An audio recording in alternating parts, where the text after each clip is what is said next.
Welcome to Mindset Mondays. I'm your host, Andre Stewart.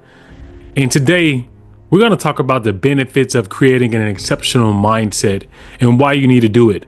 Most people want to be successful, but in order for you to do so, you have to have a particular mindset. If you think about all the all-time greats, great athletes, great investors, great entrepreneurs, people that came from poverty, people that moved from other countries, they all talk about mindset because that's the number one way that you win. The number one way with creating an exceptional mindset is that you have to have a full-on commitment to whatever it is. Without a full commitment to any endeavor, there can be no excellence. What that means is saying, like, you got to be committed at all times and maintaining that commitment during the rough times. Like, it's easy for people to stay committed when everything is looking great, when, like, you know, because life comes in flows. Like, you have cycles and flows in life, and you have ups and down periods. Like, you can go a stretch when everybody has to have this experience where you might go 3 or 4 months, 5, 6 months, and everything's just going fine. It's super easy to stay committed when everything is going great.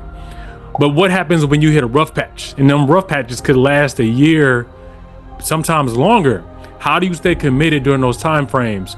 I remember when I first got into real estate, it was rough. It was so hard, but I just stayed the course. And I think that me staying the course in my early 20s, I might have been 19. It was a quote by Vince Lombardi. It was like, the quality of a person's life is in direct proportion to their commitment to excellence in any chosen field, regardless of any chosen field. And that's from Vince Lombardi, and that stuck with me. I think I found that quote when I was like 20 years old.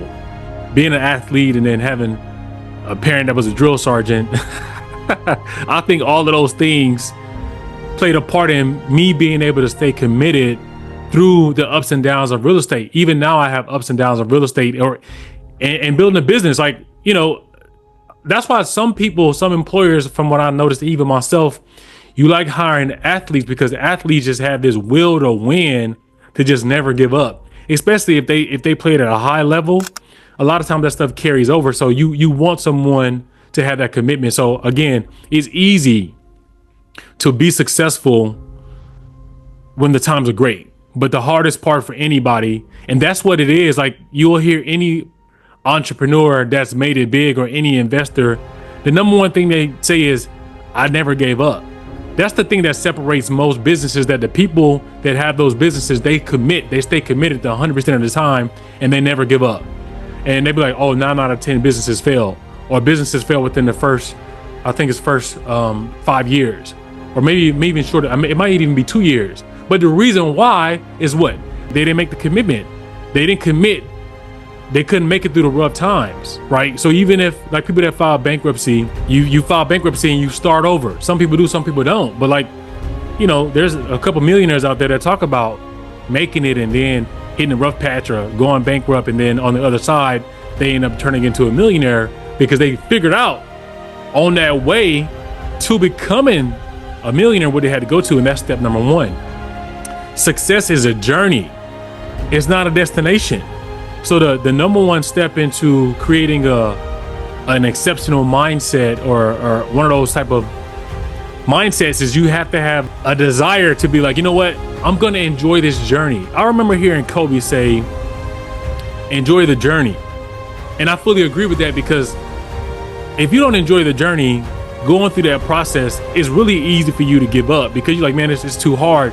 But if you enjoy the process of going through, sitting through a seminar for 5 days, or going to and getting a certification for something that's like 12 or 13 hours a day for 2 weeks, or what athlete do you know? What LeBron or Derek Jeter or any high performing athlete, they didn't just arrive as a professional athlete. They went through the process. Like, they're going to always tell you to enjoy the journey. So enjoy the ride, because along that journey, you're going to learn so much more stuff. Like me, in the journey of building out the InvestFar app, you hit highs and lows. Like, I spent a lot of money, but I learned how to become a lender. I learned how to run multiple businesses at one time because the app wasn't generating any revenue. So I had to figure out how to come up with a different revenue stream. By me trying to figure out how to build out the InvestFar app, I learned how to become flipper because I had to flip properties in order to get the money to fund my business. I couldn't go out there and raise funds. Only 1% of the people that raise funds ever achieve that feat of being able to get money from a VC or an angel investor. So I had to figure out how to flip properties to generate money to keep my business going. So I learned that skill. So then through that process of being a flipper, I was a banker for 10 years. So working at the bank, I knew finance, but as a flipper, you try to figure out how to, use money or hard money or become a private lender or get money from private funding in order to run that, be a good flipper if you don't have cash. So through that process, I learned how to become a lender. So I'm just saying, like, all these different things through my journey to building a mobile app, I learned how to do all this kind of stuff. Success is a journey. So as long as you understand that when you're going through the process, you're not going to give up. I think what I also learned going through the journey is that people tend to care about things when they have a hard time getting it. If you use a kid or a person, for example, if you give someone something, they don't really take care of it like they should. But if you give someone something, or if someone gets something that they had to work for it, oh my God, they're gonna enjoy that a lot more than they would if I just walked up to somebody and gave them $100. Like, think about credit cards and loans. Debt is not bad, but if someone just gives you a credit card, that's why credit card debt is at an all-time high. Because if someone just gives you money, you don't have to work for it, you're gonna go out there and spend it. But the thing about credit card debt, you gotta pay it back, right? They gave it to you, but because you weren't, you didn't have to work for it, you went out there and spent it frivolously, and now you have to still pay that back. And so people get trapped in this cyclical cycle. So credit cards, loans, when you do a personal loan, it's the same thing. But that's why when you get into the real estate space, when you're getting a mortgage, that's why you got to put 10% down. We understand that if I just give this person 100% financing on this property, the likelihood of them maintaining it is going to be a lot less if they got to come to the table with 10 or 15 or 20% down. So that's why you got to have someone put skin in the game. So again, back to success as a journey. If you just arrive to the destination, if you just arrive at being a millionaire, you're not going to appreciate that at all. That's why, like, you hear those people who inherited wealth, they end up squandering it. Like, you get people that might have inherited $100 million. It's gone. I think they say the first generation makes it and then the second generation loses it or something like that. I don't know the saying. You can probably look it up. But that's what it is. Like, the first generation had to work hard for that money, and then they just passed away and they gave it to the second generation, and then they squandered it. Like, the second generation may take care of it better than the third because they saw what their parent or the person had to go through to get it. But that third person, they probably can care less. So I don't know the process of what that quote goes, but look it up. But that's kind of how it is. So enjoy the journey, man. Like, you know what I mean? Like, that's just a part of the process of you becoming successful, because once you arrive to that destination, oh my God, you're going to appreciate it. And I will say this before moving on to the next one. By the time you arrive to the destination, you're going to arrive there and not even know that you've arrived, because you've enjoyed the journey so much and you've learned so much in that process. You just end up being there, and it's not even as gratifying as it was going through the journey. For some reason, I arrived at the app being completed or the books that I've written, my books in the library, and people be like, man, you just act like whatever. It's like, yeah, because I put the work in, so it makes sense that I have arrived to this destination. It's not like I just woke up and I was here. I put the work in. I spent the hours writing the book. I spent the hours getting the knowledge. I went through the experiences, good or bad. So me going through the journey, once I reach the destination, it's like, okay, cool, right? I should be here. It makes sense for me to be here. So that's why I think you should just enjoy the journey versus just being so focused on the destination and arriving at being a millionaire or being this or whatever the case is. But the next thing is success takes risk.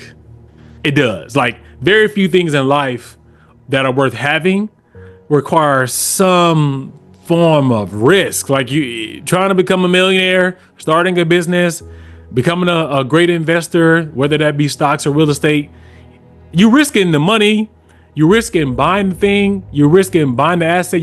So there's always going to be some level of risk associated with it. But I like Warren Buffett's quote. A risk comes from not knowing what you're doing.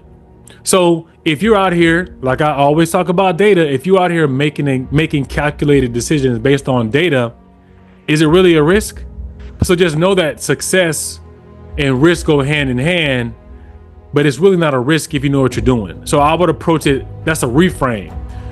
It's not a risk if you know what you're doing. So instead of you thinking that it's going to be an issue, gain the knowledge, look up the data, and then is it really a risk doing something that you have studied and that you understand and know what you're doing? So look at it like that, but just understand that the second part of having a great mindset is understand that success takes risk. And that goes with, if you're not really fully committed to whatever this is, don't do it. Whatever your goal is, if you're not fully committed, don't start it, because why are you going to do it, or why are you going to start it if you're going to half-ass it in the first place? Because the likelihood of you being successful at whatever that is a slim chance, because you're not fully committed. And it goes back to the people that bow out when they're trying to build a business, or the people that bow out because they're trying to become a professional athlete, and then as you go up in the ranks, it gets harder and harder. Or the person that's trying to climb the ladder at work, okay, Judy came in and Judy took the position. All right, she might be there temporarily, but if you work harder than her, they could create a position for you. Don't go into it if you're gonna half-ass it. Like, fully commit 100%, be totally committed at whatever it is you're gonna do. Because if not, don't start it. Don't waste the time. Don't waste the other people's time. Don't waste the person that you're trying to go to and ask for advice or a mentor or something like that. Don't even waste the money if you are gonna go out and enroll in some kind of program, or some of these gurus online telling you or selling you a program and you buy it. Don't even go out there and do that if you're not going to fully commit to whatever it is. And the one thing that I will say, which is the last thing, examine your commitment on a scale of 1 to 10. Be honest with yourself, because no one else cares. No one else gives a shit if you are successful. Maybe some girl that you might be trying to date because she want to be able to go places with you, or the guy or whatever. No one gives a shit if you are successful or not, right? So examine your own commitment on a scale of 1 to 10, and be honest with yourself on what that is, what that looks like, and what that number is. And then list out 3 ways that you can improve your level of commitment. Because again, if you're at a 5 or a 6, use the data, find the data.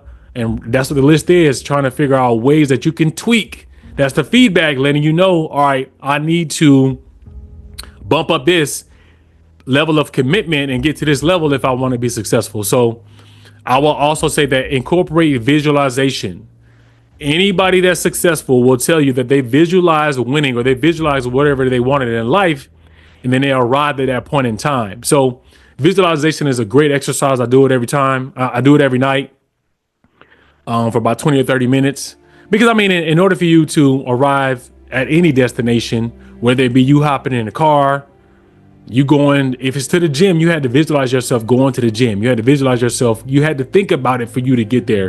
And it's something similar when it comes to developing the right mindset and, again, reaching your goals. So the one thing I will say, when you visualize your success, and this is a quote from Nipsey in one of his songs. He said, when I visualize success, it looks like right now. That's one of my favorite things that he's ever said in one of his songs. So visualize your success. And Henry Ford, whether you think you can or can't, either way, you're correct. So think about that when you're creating the right mindset. And I hope going through the exercise of figuring out what your level of commitment is, understanding success is a journey, understanding that it takes risk. These are all the ways of creating a mindset that you need to be successful at any aspect of your life. I hope you find this helpful. Until next time, take care.